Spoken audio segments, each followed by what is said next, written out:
In terms of the disruption story, I mean, we're kind of in a position where um, the big financial regulators, the incumbency, keep trying to get innovation in finance, right? In the UK, it was this thing called challenger banks.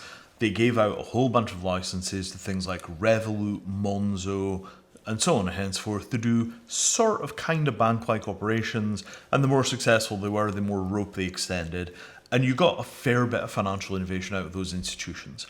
I think we have to remember that the financial regulators are in no danger from crypto. Instead, the financial regulators are kind of looking at it as a way of forcing some movement in the finance markets. Because if the finance markets are too slow moving and too far behind the times, your economy freezes up. You just run out of liquidity and everything goes disastrously wrong. And you kind of need to incentivize the incumbents to innovate, and you do that through creating competition. So if you think of us as being like Wall Street has gotten a little sclerotic, they're not really innovating, everything's kind of gotten frozen over. You extend some licensing to the crypto folks run along and do some innovation, start poking everybody to move, and then you get this wave of acquisitions.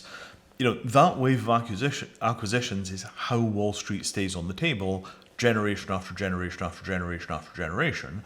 But then the decision you've got to make is that victory or is that defeat?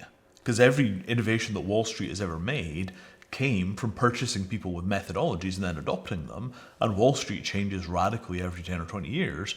So I don't think it's quite so black and white either or.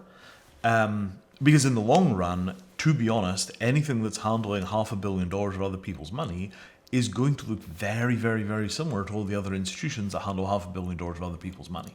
The only thing that is radically disruptive is straight peer-to-peer transfer of assets with no middlemen. And by the very fact that we're talking about people who are building companies, building protocols, building brands, me included, what we're talking about is another generation of middlemen. So what you have is two different tribes of middlemen, kind of facilitating things because sometimes you need them. But maybe that isn't where the radical disruption is at the end of the day, because the thing which is absolutely unique about crypto is transfer value with no middlemen at all. So, we got to remember where the magic is. Even if we are in some way selling out by degrees, the magic is still there.